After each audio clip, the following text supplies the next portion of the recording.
Vabbè, che se è un diversamente settentrionale, però insomma, che va in cerca di lavoro su in Veneto.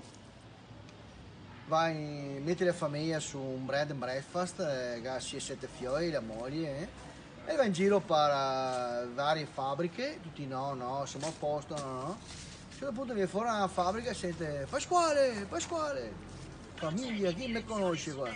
Pasquale, Gennari, che fai qua? Che tu so qua, c'è un anno che lavoro qua, che detto, ma come cazzo parli, che detto? Detto, qua se non te sai, detto, se fatica che sta lavoro, pigli, sente che ti si anche da qua, che detto, se fatica, che detto, che ti dà che lavoro. Minchia, come hai fatto in un anno a imparare? Detto, un mio amico mi regala le pastiglie, si chiama Veneto Len. Ma funziona, prova e insomma che compra queste pastiglie e va a casa e che dà a sua moglie fa prova concettina, ma sei sicuro?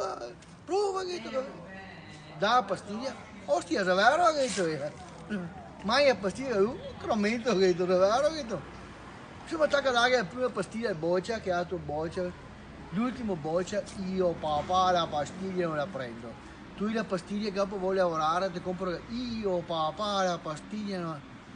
Insomma dopo un poco e guarda se mi fa, guarda tita, a 10 minuti lo so veneto, cosa un talon che mi rompi i coglioni.